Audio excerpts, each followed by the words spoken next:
Bonjour et bienvenue à tous sur ce webinaire organisé par le pôle social du service juridique d'Alizé Plasturgie. Chantal Bédaride, avec qui je co-animerai ce webcast, et moi-même sommes très heureux de vous retrouver aujourd'hui. Plus que jamais, Alizé Plasturgie est à vos côtés pour vous apporter les réponses les plus opérationnelles possibles pour faire face à cette situation exceptionnelle.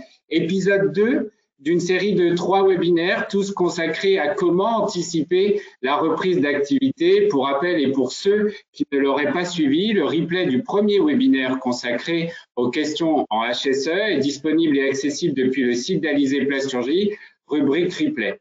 On s'attardera aujourd'hui à l'empire du droit du travail dans cette guerre contre le Covid-19. Ce webinaire sera suivi d'un épisode 3, le 7 mai prochain, consacré quant à lui au volet RH et managérial. Vous pouvez d'ores et déjà vous y inscrire et je sais que vous serez au rendez-vous. Notre présentation durera plus ou moins 50 minutes, au cours de laquelle nous tâcherons de répondre dans la mesure du possible aux nombreuses questions en droit du travail que pose la reprise de l'activité en cette période de crise sanitaire. Vous imaginez bien par ailleurs que compte tenu du contexte législatif en perpétuelle évolution et du fait que vous êtes extrêmement nombreux, merci à vous, nous ne prendrons pas le risque, vous le comprendrez, de répondre aux questions au terme de ce webinaire. Néanmoins, pas d'inquiétude, nous restons en contact par mail pour répondre aux questions que vous pourriez vous poser. Le support est par ailleurs d'ores et déjà disponible, téléchargeable depuis l'application GoToWebinar. Pour suivre au plus près l'actualité et ses très nombreux changements législatifs, rappelons qu'il est plus que nécessaire, selon nous, en cette période, de rester connecté. Pour ce faire, c'est simple. Le Fininfo, pour suivre en temps réel l'actualité et ses dernières évolutions législatives depuis le site internet d'Alizé Plasturgie, où vous retrouverez là toutes nos ressources et liens utiles quotidiennement mis à jour, et surtout un dossier pratique et FAQ actualisé, là encore chaque jour, dans lequel vous retrouverez un grand nombre de réponses aux questions que vous pourriez vous poser, un support à télécharger autant de fois que vous le souhaiteriez via votre espace adhérent. Pour le temps consacré à l'empire du droit du travail et la guerre contre le Covid-19, nous l'avons séquencé en 4 temps encore extrêmement denses. Tout d'abord, une première partie consacrée aux enjeux en droit du travail et à la situation qui nous oblige à agir avec méthode. Une seconde partie sur les obligations légales et réglementaires de l'employeur en droit du travail, obligations de sécurité, obligations de prévention, autrement dit, comment adapter l'outil industriel et son organisation pour reprendre ou poursuivre l'activité au regard et surtout des impératifs posés par le droit. Une troisième et quatrième partie qui vous sera présentée par Chantal, qui s'attardera sur ce que changent les ordonnances récentes en droit du travail et ses impacts extrêmement nombreux, notamment sur le droit et le contrat de travail. Et enfin, comment se préparer demain à l'après-guerre contre le Covid-19 avec quelques préconisations et quelques réflexions. Enjeux et méthodes, tout d'abord. Pourquoi? De toute évidence, parce que la crise sanitaire que nous traversons le requiert, parce que les enjeux sont collectifs, ils concernent tout type d'entreprise industrielle et commerciale, quelle que soit sa taille. La reprise de l'activité dans le prochain jour concerne, j'en suis sûr, la plupart d'entre vous, et l'objectif étant de réussir la reprise ou la poursuite de l'activité. Le 11 mai, c'est la fin du confinement annoncé par le président de la République. Le 11 mai, c'est surtout le début du déconfinement en pointillé et sous conditions. De nombreuses entreprises s'interrogent sur la poursuite de leur activité ou sur une éventuelle reprise. Est-il possible, c'est la question, de reprendre une activité? Et si malgré le spectre d'une reprise très progressive, de nombreuses entreprises doivent nécessairement économiquement reprendre leur activité, c'est notamment après avoir placé leurs salariés en activité partielle, la reprise aujourd'hui, elle doit être anticipée. Le retour à la normalité, il faut en être convaincu, il sera progressif et de nouveaux modes de travail doivent être imaginés très rapidement, impliquant bien très souvent la mise en place massive du télétravail quand cela est possible.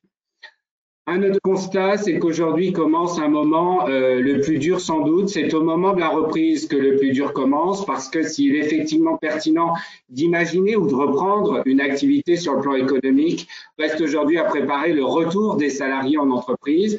Tout tous pour la plupart absents, soit pour avoir été mis en activité partielle ou encore malades ou encore bloqués par la garde de leurs enfants. Il va falloir s'enquérir de leurs contraintes, des contraintes de ces salariés, et tous ne seront pas disponibles dès la reprise. Si plusieurs salariés dès lors ne peuvent pas reprendre le travail, il faudra s'organiser en fonction de cela et donc penser à une organisation du travail avec un effectif réduit. Et par ailleurs, les entreprises auront à gérer un stress et une fatigue importante de leurs salariés, alors même que la reprise va impliquer des cadences élevées pour rattraper sans doute des semaines creuses.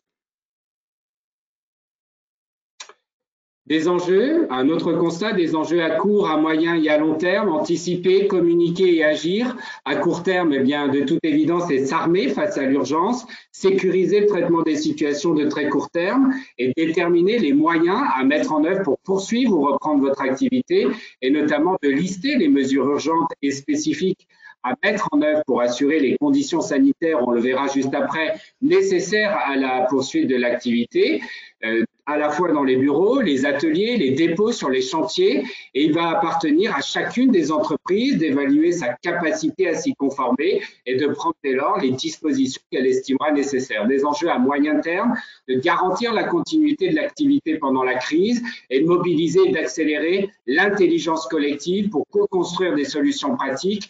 Retenez bien qu'à plusieurs, on est toujours plus fort.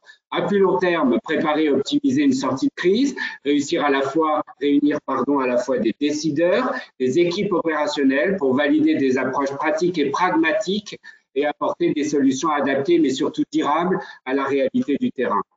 Un constat encore, c'est que les nombreuses décisions de justice, on va le voir, ont rendu nécessaire la mise à jour d'un certain nombre de documents, notamment la mise à jour du document unique d'évaluation des risques professionnels, le DURP, et à la mise en œuvre du respect des gestes barrières. La crise sanitaire rend en effet nécessaire l'actualisation de ce document et les récentes décisions mettant en cause notamment Amazon, La Poste, Carrefour, rend et souligne cette impérieuse nécessité. Aucun de ces documents en droit ne mentionnait auparavant de risques liés à des pandémies et notamment celles relatives au coronavirus. Il va donc falloir nécessairement les mettre à jour. Un exemple d'une question type, une entreprise souhaite imposer à l'ensemble des salariés le port obligatoire du masque dans l'enceinte de l'usine, y compris dans les bureaux. Cette obligation est temporaire et doit-elle alors, dès lors, être intégrée dans le règlement intérieur et dans le document unique avant de pouvoir être imposée? La réponse en droit, c'est les deux, dans l'absolu et au mieux dans le DURP.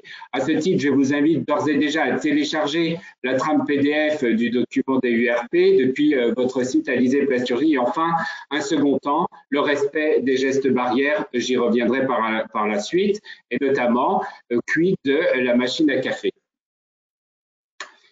Le rôle central du CSE et des représentants du personnel, une obligation au titre des textes sur la prévention des risques professionnels. La Cour d'appel de Versailles l'a rappelé récemment dans une affaire Amazon.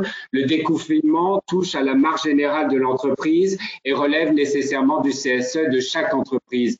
Il apparaît donc en droit évident qu'il doit être au mieux informé, au plus consulté avant la reprise de l'activité. Je vous conseille vivement, afin d'éviter le précédent d'Amazon, d'anticiper cette consultation et donc difficile d'envisager une reprise du travail du jour au lendemain sans consultation des représentants du personnel. On a peut-être sauté la slide sur les décisions de justice. Non, ok. Les bonnes questions à se poser, diagnostic et état des lieux. Comment articuler nouvelles obligations légales, sécurité de mes salariés, reprise d'activité et productivité. L'objectif est évident, c'est d'éviter des ratés ou des lacunes, de répondre de façon pratique et pragmatique, je l'ai dit, aux attentes, de s'adapter aux spécificités des postes, de l'activité et des conditions particulières de travail. La question, faut-il informer les salariés? Si oui, comment? L'objectif, il est quand même de donner aux salariés le même niveau d'information la plus transparente et puis la plus pratique possible, de rassurer, d'accompagner au mieux chacun des salariés. Puis-je impliquer plus largement mes salariés? Si oui, comment? La réponse à cette question, elle vous appartient, tout comme la réponse à la question, faut-il organiser une gestion centralisée? Faut-il limiter le rôle de chacun ou au contraire déléguer les prérogatives importantes, comment impliquer représentants du personnel du CSE et Commission Santé Sécurité. Est-ce que l'entreprise souhaite opter pour un choix d'associer ou non ses élus, un relais, ou alors des membres actifs qui vont participer à la mise en place de nouvelles mesures. Des pistes de méthodologie, diagnostic et état des lieux. Tout simplement, quelles sont les activités essentielles à préserver, quels sont les outils indispensables pour pouvoir réaliser à distance des tâches qui seraient indispensables à l'entreprise, voir dans un premier temps ce qui marche, ce qui ne marche pas, ce qui peut mieux marcher, des craintes et des attentes de la direction, des salariés. Connaître le champ des possibles entre dispositions d'ordre public et puis dispositions d'ordre supplétif, engager éventuellement des négociations, Chantal y reviendra, organiser une réunion d'information avec les OS et puis imaginer, essayer d'innover des concepts et des accords de méthode ou des accords de performance innovants pour séquencer dans le temps une poursuite dont on sait qu'elle va être difficile et qu'elle va durer, compte tenu des différents sujets abordés. Je viens de le dire et ça rejoint ce que j'ai dit, à court, à moyen et à long terme. Le seul et unique objectif, c'est de rendre compatible production et impératifs sanitaires. Au niveau des supports, mais on a dû se louper une slide, je voulais venir sur les décisions de justice. Simplement pour vous dire que tous les juges judiciaires saisis ont été amenés à prendre des décisions plus ou moins contraignantes, et notamment la Cour d'appel de Versailles qui a confirmé, tout en édulcorant un peu la décision rendue par le tribunal judiciaire de Nanterre, de contraindre le groupe Amazon à mieux protéger ses salariés, par conséquent à restreindre l'activité de l'entreprise. À l'opposé, vous le verrez dans le support que vous téléchargerez, on a le syndicat CGT qui s'est vu débouté par le Conseil d'État de sa demande d'arrêt et de fermeture des entreprises de métallurgie comme non essentielles à la vie de la nation, le Conseil d'État considérant dès lors qu'il était extrêmement difficile dans la situation actuelle et par conséquent d'autoriser subtilement les entreprises métallurgiques et donc industrielles à poursuivre leur activité. Sur les supports mis à votre disposition, ils sont très nombreux. On reçoit chaque jour des milliers d'informations de toutes parts. Je crois qu'en ce moment, il faut se concentrer sur l'essentiel. L'essentiel, ce sont d'abord les sites du gouvernement, le site du ministère du Travail qui propose des FAQ, des questions-réponses. C'est Covid-19, quelles mesures l'employeur doit-il prendre pour protéger la santé de ses salariés? On a ensuite le site d'information officielle sur le Covid-19. On a bien entendu notre FAQ, notre dossier spécial qui est quotidiennement mis à jour avec un certain nombre de questions et des réponses pratico-pratiques. On a le fil d'infos d'actu. On a encore le replay du webinaire de la semaine dernière et enfin la mise à disposition d'un certain nombre de fiches, de trames, de notes de service à télécharger depuis votre espace, notamment un kit de communication et 22 fiches pratiques réalisées par le service HSE. Au niveau de la continuité ou de la reprise de l'activité en pratique et surtout en droit, si l'entreprise a fait le choix de maintenir ou de reprendre son activité, il faut avoir en tête que le télétravail reste la règle. C'est la règle impérative pour tous les postes qui le permettent. La question, c'est après le 11 mai, bien, Édouard Philippe l'a annoncé dans son allocution de ce 28 avril, le télétravail doit être maintenu là où c'est possible, au moins dans les prochaines semaines. Il n'y a pas de sujet avant, après le 11 mai. Comprendre donc jusqu'à début juin. L'objectif, c'est de limiter surtout le recours au transport public et les contacts entre salariés. Pour les salariés qui le peuvent, eh bien, il faut continuer à télétravailler afin de permettre l'étalement des flux des salariés dans les transports et ainsi diminuer la présence simultanée des salariés dans un même espace de travail. On n'est pas sur le bon support, je pense, mais quelles mesures l'employeur doit-il prendre pour protéger la santé et la sécurité de ses salariés? On n'est pas sur le bon support, mais bon, peu importe. Des obligations de prévention de l'employeur et du salarié sur site, protection du salarié en télétravail, une obligation d'information et de prévention du salarié, rôle du CSE, communiquer, agir en employeur responsable. Je vais juste faire une aparté, mais Chantal, on n'est vraiment pas sur le bon support. Oui, tout à fait. L'activité économique doit se poursuivre autant que possible. Il n'y a pas de restriction d'activité à l'exception des commerces listés dans l'arrêté du 15 mars 2020. La question, c'est puis-je poursuivre mon activité industrielle en cette période?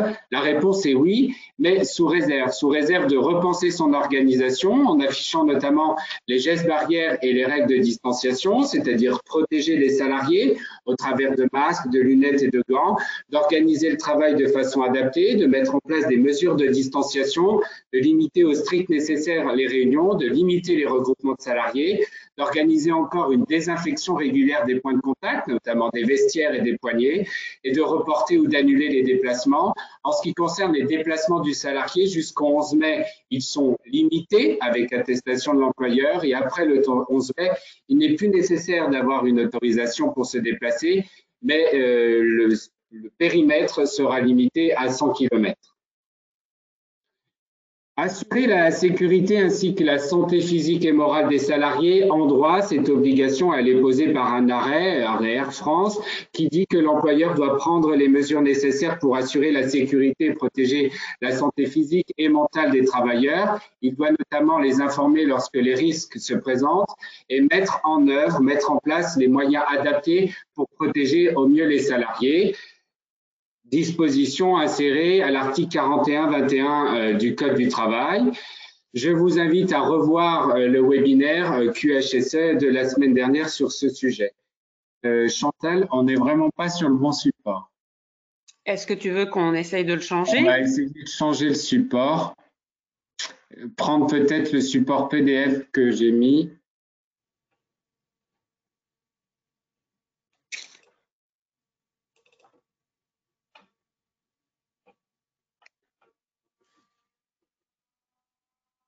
Voilà, nickel, super.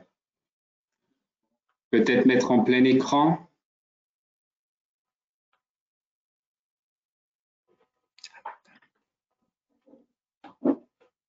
On est bon. Autant pour nous pour ce petit problème technique. Quelles mesures l'employeur doit-il prendre pour protéger donc la santé et la sécurité de ses salariés face au virus? L'employeur doit prendre donc les mesures nécessaires pour assurer la sécurité et protéger la santé physique et mentale des travailleurs, je viens de le dire. Article 41-21-1 posé par le Code. Des actions de prévention des risques professionnels, tant à la fois pour le salarié en télétravail, pour le salarié également sur site. Excuse-moi. C'est rien, aucun souci. C'était bon? Génial. Pour le salarié sur site, des actions de formation et d'information des salariés, des représentants du personnel et la mise en place d'une organisation et de moyens adaptés pour protéger le salarié sur site et le salarié en télétravail. Obligation de sécurité, l'employeur a une obligation de sécurité et de moyens à l'égard des salariés qui lui impose, je viens de le dire, de prendre les mesures nécessaires pour assurer la sécurité et protéger la santé physique et mentale des salariés. À ce titre, il doit donc procéder à une évaluation des risques professionnels pour la santé et la sécurité de ses travailleurs afin de réduire au maximum les risques de contagion, mettre en œuvre les mesures, actions et méthodes de travail nécessaires en respectant les principes généraux de prévention pour garantir le meilleur niveau de protection de la santé et de la sécurité, et puis protéger les salariés des risques biologiques qui sont insérés sous l'article 44-21-1 du Code. L'obligation de sécurité à laquelle est tenu l'employeur à l'égard de ses salariés est une obligation de moyens renforcés. La détermination des mesures à appliquer relève dès lors de la responsabilité légale de l'employeur qui doit veiller à ce qu'elle soit appropriée, mesurée au regard de la spécificité de son activité. Le premier cas qui se présente à nous, c'est vos salariés peuvent télétravailler. Il n'y a pas de souci, le télétravail peut être imposé et demeure la règle au moins jusqu'à fin juin. Pas de possibilité de télétravail, le salarié doit réintégrer le site et puis l'entreprise doit adapter son organisation. Si ce n'est pas possible, le salarié est dès lors placé en arrêt de travail et à compter de demain 1er mai, les salariés qui sont en arrêt de travail devront et basculeront en activité partielle. Chantal y reviendra. Au niveau des obligations de santé et de sécurité vis-à-vis des salariés en télétravail, d'abord, il y a un problème lié à la distance physique, distance opérationnelle, distance émotionnelle. Il faut prendre en compte notamment des questions ergonomiques, le temps de la déconnexion, le respect des modalités du travail collectif, car les salariés, bien souvent, ont un besoin accru de justifier leur implication avec une réduction des possibilités d'échange. Je n'y reviens pas là-dessus, mais il vous faut prendre en compte ces critères-là. Ce qui m'importe le plus, c'est de voir avec vous le deuxième cas. Le deuxième cas, c'est le salarié qui ne peut pas télétravailler et donc qui va se rendre sur site. Le travail à distance n'est pas possible. Le salarié reprend son activité en atelier ou sur le site industriel. L'entreprise va adapter l'organisation pour ce faire. Et si le travail sur le site n'est pas possible, une fois encore, l'employeur, en tout cas le salarié, pardon, devra être placé en activité partielle à compter de demain. En termes d'obligations de santé et de sécurité, sur site cette fois, elles sont très nombreuses. À ce titre, le ministère du Travail met à disposition des fiches, conseils et guides pratiques à destination tant à la fois des salariés et des employeurs. La première des obligations, c'est que l'employeur doit s'assurer que les règles de distanciation soient impérativement respectées, limiter les regroupements des salariés dans les open space, les espaces larges, limiter les réunions au strict minimum, annuler ou reporter les déplacements, adapter l'organisation du travail avec des réductions d'équipe, des aménagements des horaires. Ensuite, on a l'employeur qui doit s'assurer que les gestes barrières soient impérativement respectés. Il va donc falloir se faire régulièrement faire laver régulièrement les mains par les salariés avec des chronomètres, des sonnettes, faire respecter les règles de distanciation de politesse. Et puis encore, l'employeur va nécessairement devoir faire nettoyer régulièrement l'entreprise, à savoir que la plupart des désinfectants qui sont utilisés par les services de nettoyage sont efficaces contre le Covid-19. Concrètement, si vous avez mis à disposition des masques chirurgicaux, du gel hydroalcoolique, que vous prenez la température au moyen d'un thermomètre thermique de vos collaborateurs, que vous avez mis par ailleurs en place une cellule d'écoute, que vous avez sollicité le médecin du travail, que vous avez mis en place des flux d'entrée et de sortie dans l'entreprise, que vous faites régulièrement nettoyer l'entreprise. Bref, si vous cochez au maximum toutes les cases qui sont insérées dans ce tableau, vous pouvez poursuivre ou reprendre votre activité. Je reviendrai par ailleurs sur la question des masques et la prise de température. On vous a inséré ici une fiche pratique. Je n'ai pas vocation à la commenter. Elle est gratuite et elle est mise à votre disposition. Vous en prendrez connaissance lors du téléchargement du support. Au niveau de l'obligation d'information et de prévention du salarié, dans tous les cas, l'employeur doit, quelle que soit la situation de l'entreprise, informer les salariés sur les mesures de prévention. C'est pas peut, c'est doit. L'entreprise doit informer les salariés de la mise en place d'un certain nombre de mesures, notamment de mesures à respecter conformément aux dispositions officielles. À défaut de respecter son obligation d'information et de prévention, l'employeur engage directement sa responsabilité civile, voire pénale, on le verra, au titre de la faute inexcusable. À ce titre, vous avez des trames à votre disposition sur simple demande auprès du service juridique. Au niveau des obligations, en pratique, sur le port du masque, encore faut-il savoir quel type de masque doit-il être obligatoire. Est-ce qu'il s'agit d'un masque pour aller faire de la plongée, un masque chirurgical, un masque à usage unique, un masque grand public, un masque FFP2? Bref, le port du masque, oui. L'entreprise doit-elle fournir obligatoirement des masques à ses salariés? A priori, la réponse est oui. Le 28 avril, c'est-à-dire lundi, Édouard Philippe a indiqué mardi qu'il invitait toutes les entreprises à équiper leurs salariés de masques. A priori, la réponse serait donc oui. Au-delà, je rappelle que l'employeur a une obligation de santé et de sécurité, donc de mettre à disposition de l'eau, du savon, du gel hydroalcoolique afin d'assurer les règles de distanciation et des règles sanitaires. Au niveau de la visite médicale, la question c'est est-ce qu'un salarié ayant été malade du Covid peut-il reprendre le travail sans visite médicale au regard du contexte? La réponse elle est tranchée et elle est très claire, c'est non.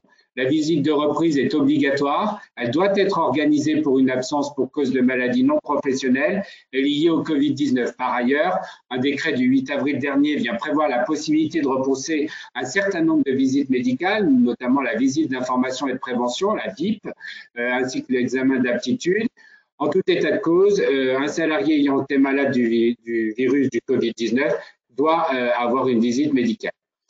Sur la prise de température, est-il possible de procéder à un contrôle de la température des salariés avant leur prise de poste? Pour la CNIL, c'est oui avec accord du salarié, sinon c'est non. Sans accord préalable du salarié, c'est non.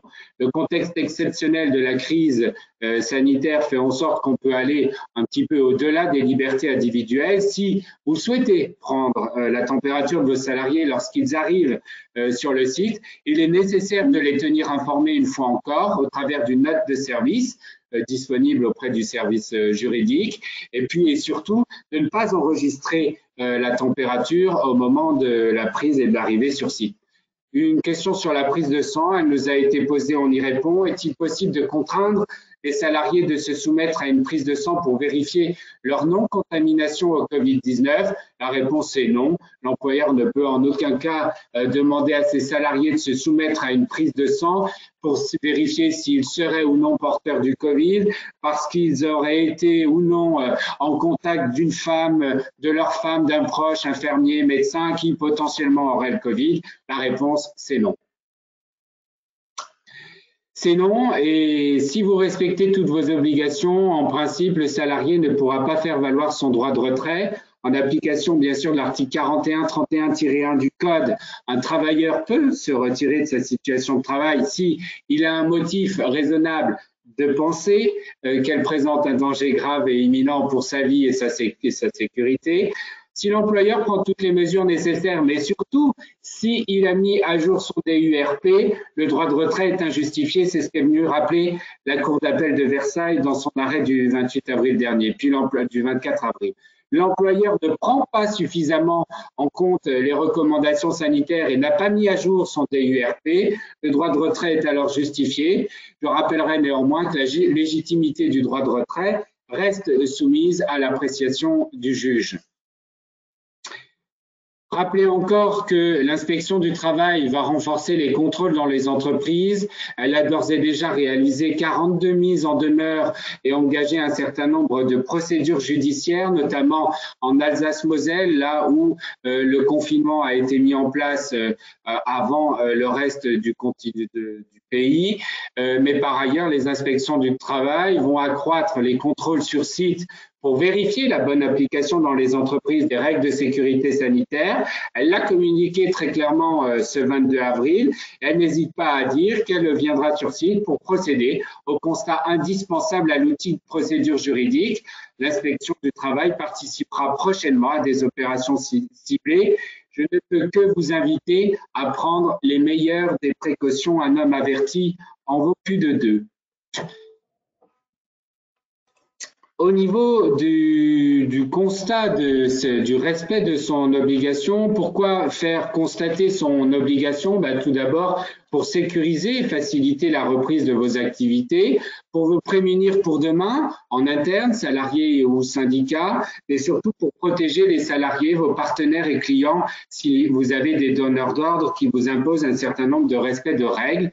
Établir par ailleurs la preuve du respect de vos obligations en qualité d'employeur responsable, si demain vous auriez ou si vous aviez un contentieux. Par qui? En interne, par la direction ou par les représentants du personnel. Il est donc nécessaire de penser à établir un PV à ce titre, et en externe, par un huissier de justice qui ont mis à disposition un site reprise-eco.fr.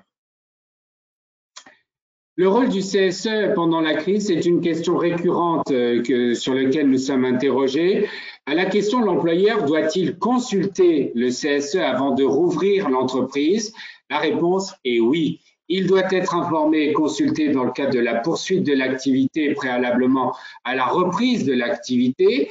Tout d'abord parce que, quelle que soit sa taille, le CSE dispose d'un droit d'alerte en cas de danger grave et imminent, tel que le Covid-19 est un risque grave biologique grave et imminent. Et puis dans les entreprises de 50 salariés et plus, mais l'organisation de la mise en place de mesures en droit relevant de l'article 2312-8 du Code, intéresse l'organisation, la gestion et la bonne marche de l'entreprise, si bien que dès lors, le CSE doit être consulté. Une question demeure, en tout cas un doute, pour les entreprises de moins de 50, il est nécessaire, quoi qu'il en soit, d'informer au mieux à minima son CSE. Et puis dans les entreprises de plus de 50, il est nécessaire de faire une information et surtout une consultation. Il y a des aménagements qui ont été prévus par les ordonnances. Et si elle existe, il faut, cette commission santé et sécurité, il vous faut par ailleurs la consulter sur l'organisation progressive, la mise en place d'équipes différentes. Sur le rôle du CSE pendant la crise, organiser les réunions. Vous allez me dire, Sylvain, oui, je dois réunir mon CSE, mais comment je fais? Une ordonnance du 18 mars dernier est venue prévoir le recours à la visioconférence qui devient la règle jusqu'à la fin de l'état d'urgence sanitaire. Et puis, pour tout ce qui est réunion en présentiel, c'est uniquement en cas d'urgence. Le nombre de réunions en visioconférence n'est pas limité durant l'état d'urgence, donc il ne faut pas hésiter à faire ces réunions, notamment pour mettre à jour le DURP.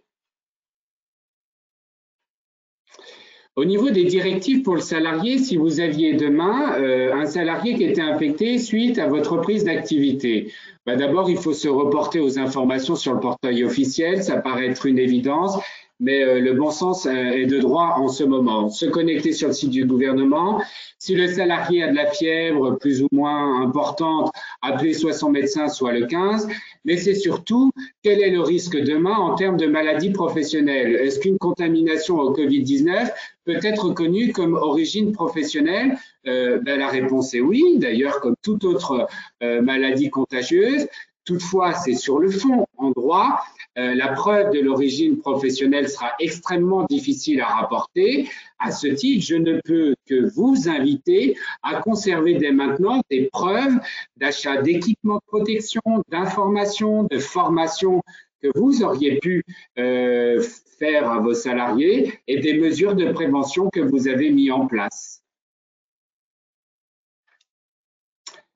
Dans quelle mesure ma responsabilité dès lors de dirigeant employeur peut-elle être engagée? Si on vient faire du droit pour faire du droit, en droit, l'employeur est tenu par la loi de prendre toutes les mesures nécessaires pour assurer la sécurité et protéger la santé physique et mentale de ses salariés. C'est un dispositif qui est posé par l'article 41-21-1. L'employeur ne doit pas seulement diminuer le risque, il doit surtout l'empêcher. Une obligation de moyens renforcée, je l'ai dit en introduction, et donc en cas d'accident ou de maladie liée aux conditions de travail, la responsabilité civile et ou pénale de l'employeur peut dès lors être engagée. En l'absence de mise à jour du DURP, l'employeur est passible d'une amende de 5e classe. C'est ce à quoi a été condamné le groupe Amazon le 14 avril dernier par le tribunal judiciaire de Nanterre. Amazon a par exemple été condamné à restreindre son activité de livraison sous astreinte d'1 million d'euros par jour de retard. Un DURP insuffisant constitue un manquement de l'employeur susceptible donc d'engager la responsabilité pénale de l'employeur en cas d'accident. Et il ne faut pas négliger le fait que c'est pas parce que nous sommes dans une période de confinement difficile que les juges judiciaires ne sont pas amenés à se prononcer sur un certain nombre de situations. Toujours dans le cadre de la responsabilité, le respect de ces impératifs, il doit se traduire par des actions concrètes de prévention et de risque professionnel, des actions d'information et de formation. Si le comportement de l'employeur est jugé négligent, ce sera au juge, au magistrat d'en statuer ainsi. Sa responsabilité civile et pénale pourrait dès lors être engagée. Mais si l'employeur a actualisé son DURP et a mis en place des mesures de prévention efficaces, a priori, il semble dès lors difficile que sa responsabilité soit engagée. Dans nombreux cas, il faut faire là encore du bon sens. Des réorganisations et des ajustements en pratique doivent permettre la poursuite de votre activité. La configuration, enfin, de votre entreprise ne vous permet pas de mettre en œuvre toutes les mesures que je viens d'annoncer, et notamment celles imposées par l'article 41-21-1 du Code.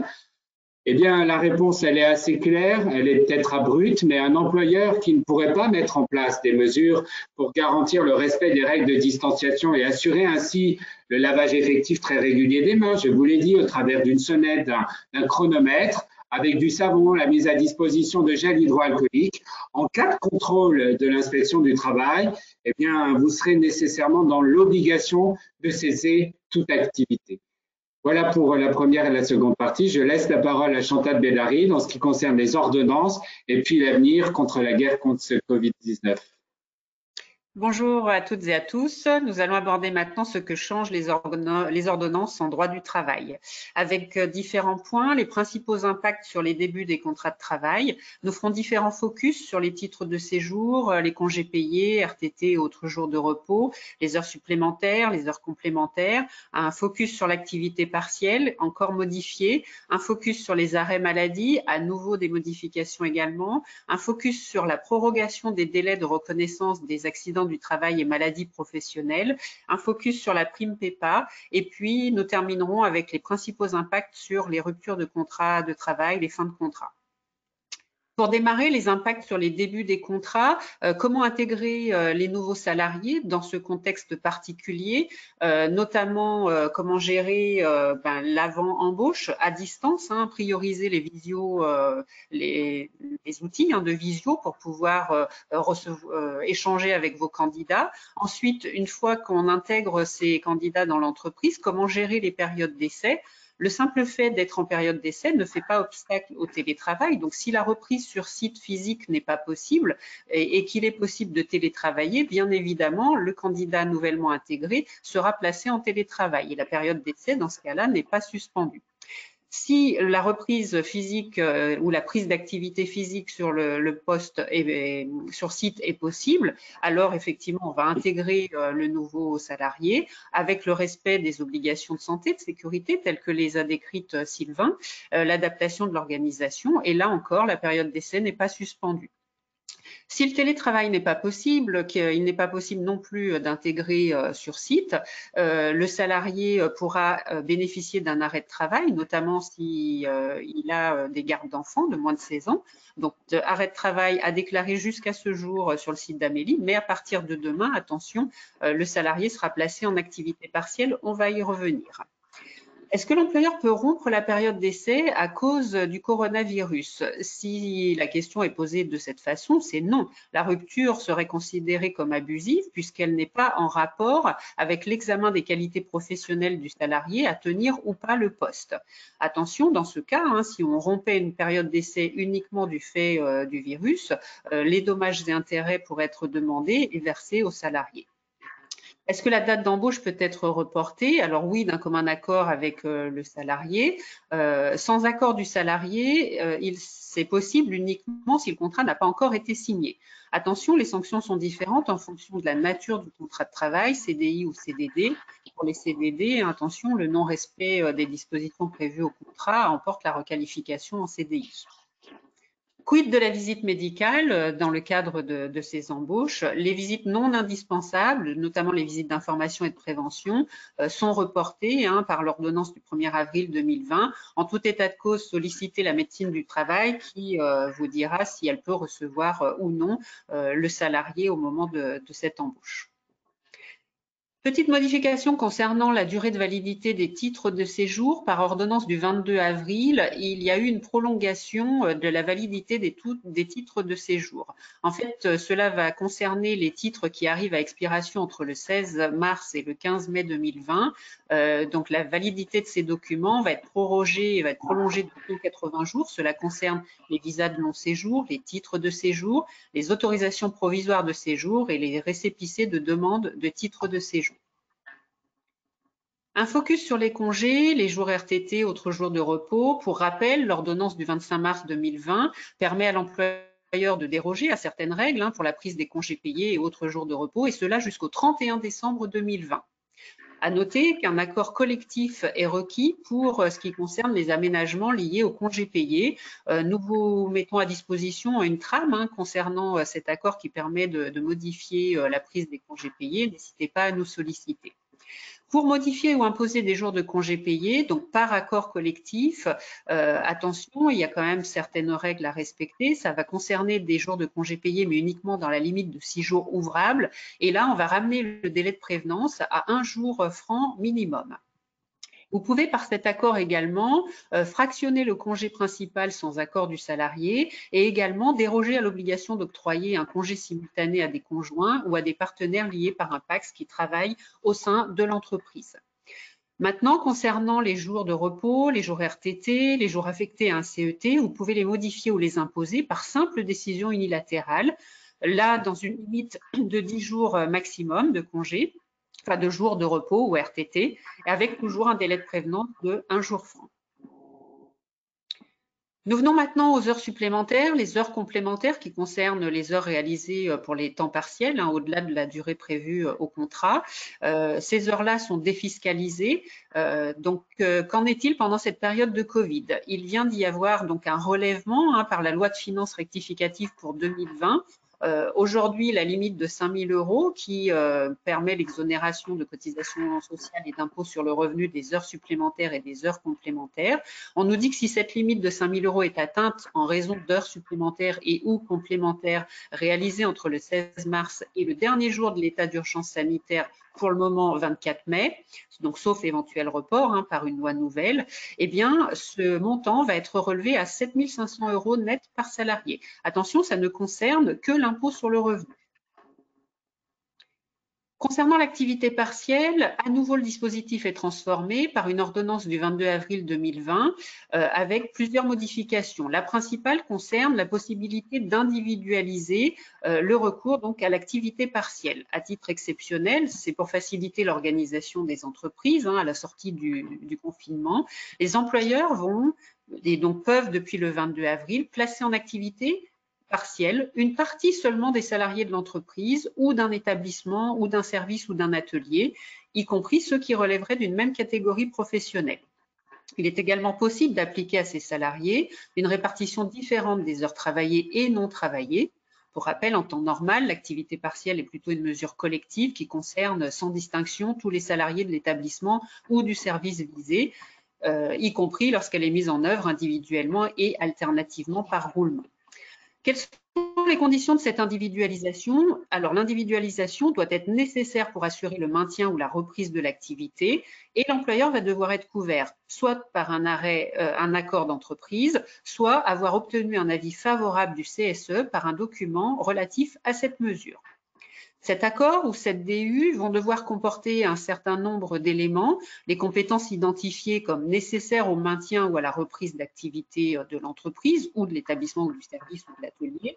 Il va falloir définir les critères objectifs liés au poste, aux fonctions occupées qui justifient la désignation de salariés qui sont maintenus ou placés en activité partielle ou qui font l'objet d'une répartition différente des heures travaillées ou non travaillées. Également, les modalités d'information des salariés de l'entreprise sur l'application de cet accord pendant toute sa durée. Attention, l'ordonnance confirme que l'employeur n'est dispensé d'obtenir l'accord des salariés protégés pour les mettre en activité partielle seulement si la mesure est collective. Donc, dans le cas de l'individualisation qu'on vient d'évoquer, l'employeur devra recueillir l'accord des salariés protégés pour mobiliser le dispositif, donc s'ils sont compris dans un service qui est concerné par cette mesure d'individualisation. Toujours concernant l'activité partielle, avec cette ordonnance du 22 avril, qui concerne l'assujettissement de certaines indemnités complémentaires. Jusqu'à présent, les indemnités d'activité partielle que l'on pouvait verser aux salariés au-delà des limites fixées par le Code du travail, c'est-à-dire au-delà de la durée légale ou des 70% de 4,5 SMIC, en application d'un accord collectif ou d'une décision unilatérale de l'employeur, eh bien, bénéficient du même régime social que celles versées au titre des heures indemnisables, donc activité partielle. Donc exonérées de cotisations sociales et soumises à un taux de CSG fixé à 6,2%. L'ordonnance du 22 avril 2020 prévoit que les indemnités complémentaires qui vont être versées aux salariés au titre de la fraction de rémunération donc supérieure à 70% de 4,5 SMIC seront assujetties aux contributions et cotisations sociales applicables aux revenus d'activité à compter du 1er mai 2020. Donc attention, si vous continuez à verser à compter du 1er mai des indemnités au-delà des 70% que vous versez aux autres salariés, il faudra les soumettre à cotisation. Concernant l'indemnisation de certaines heures supplémentaires, normalement, le principe, c'est que les heures chômées au-delà de la durée légale du travail ne sont pas indemnisables. L'ordonnance du 22 avril prévoit leur prise en charge pour certains salariés, notamment pour les salariés qui ont conclu avant le 24 avril 2020 une convention individuelle de forfait en heures, qu'elle soit sur la semaine, sur le mois ou l'année, incluant des heures supplémentaires. Également, cela concerne les salariés dont la durée de travail est supérieure à la durée légale, en application soit d'un accord collectif d'entreprise ou de branche, qui serait conclu avant le 24 avril 2020. Qu'en est-il de l'alternance entre télétravail et activité partielle? Le question-réponse du ministère apporte des précisions pratiques quant à l'alternance de ces périodes chômées et des périodes télétravaillées par les salariés. Pour rappel, un salarié qui est en télétravail ne doit pas travailler pendant les périodes où il est en activité partielle. Attention, si ça devait être le cas, l'employeur encourt des sanctions pénales et administratives. Pour éviter cela, le question-réponse du ministère indique que les employeurs doivent définir clairement les plages travaillées et les plages non travaillées. Il est recommandé de distinguer les journées ou demi-journées de télétravail de celles qui sont couvertes par l'activité partielle au sein d'une même semaine. Cette identification des jours travaillés et non travaillés peut être alternée. Le placement en activité partielle des salariés peut se faire par roulement au sein d'un même service qui peut permettre d'assurer la continuité du service ou de l'unité de production. Qu'en est-il des jours fériés pendant l'activité partielle? Ça s'est produit au mois d'avril, ça va se produire également au mois de mai avec des jours fériés. Est-ce qu'ils sont indemnisés? Le ministère du Travail distingue deux hypothèses. Les jours fériés sont habituellement chômés et ils sont inclus dans une période d'activité partielle. Ils ne vont pas pouvoir être indemnisés au titre de l'activité partielle. C'est donc l'employeur qui va assurer le maintien de rémunération pendant ce jour férié habituellement chômé.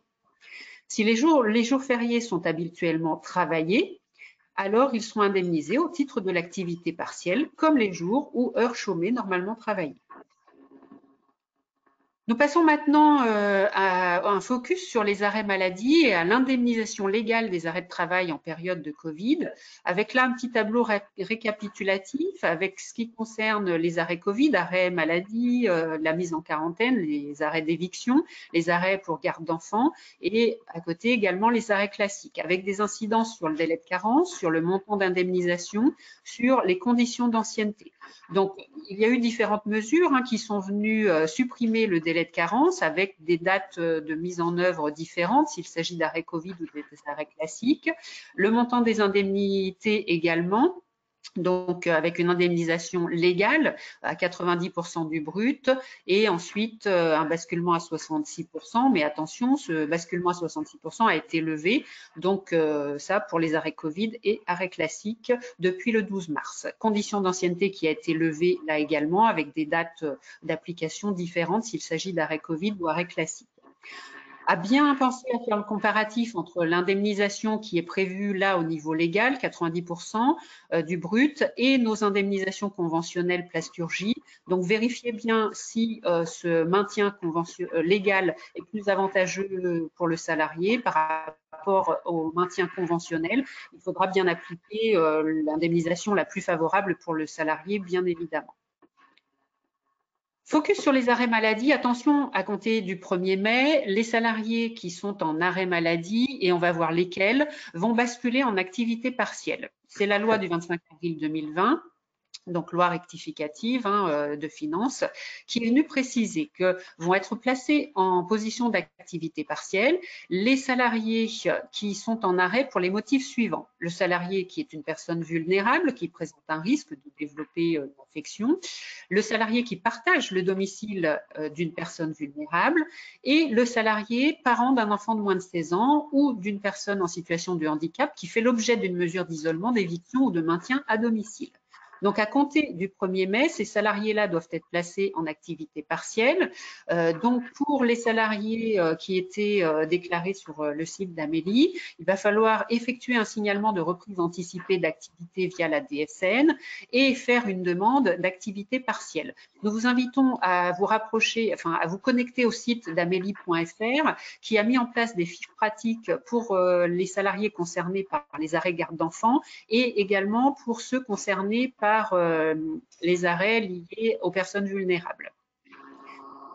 Concernant la demande d'activité partielle, la mise à jour du question-réponse de ce jour précise qu'effectivement, il faut bien se connecter au site activité partielle pour pouvoir ensuite faire la déclaration de ces arrêts maladie à compter du 1er mai.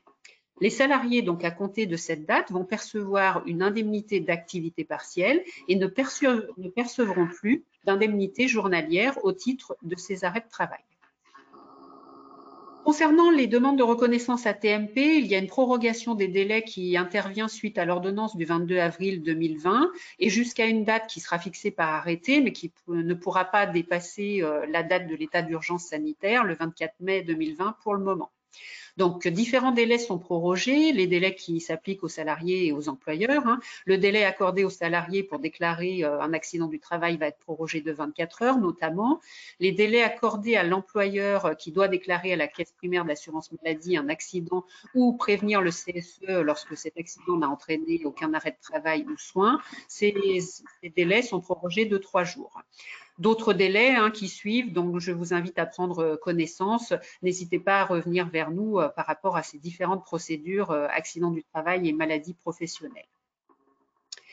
La prime PEPA avec différents critères de modulation, donc sans revenir sur le détail de la mise en place de cette prime qui vous sont rappelés dans cette diapo, nous allons passer maintenant à la possibilité de modulation. Nous en avions déjà parlé lors du précédent webinaire, avec la possibilité de faire une modulation de cette prime avec des critères déjà admis qui étaient la rémunération, la classification, la durée contractuelle du contrat, mais également la présence effective. Il avait été ajouté la possibilité de moduler par rapport aux conditions de travail liées à l'épidémie du Covid.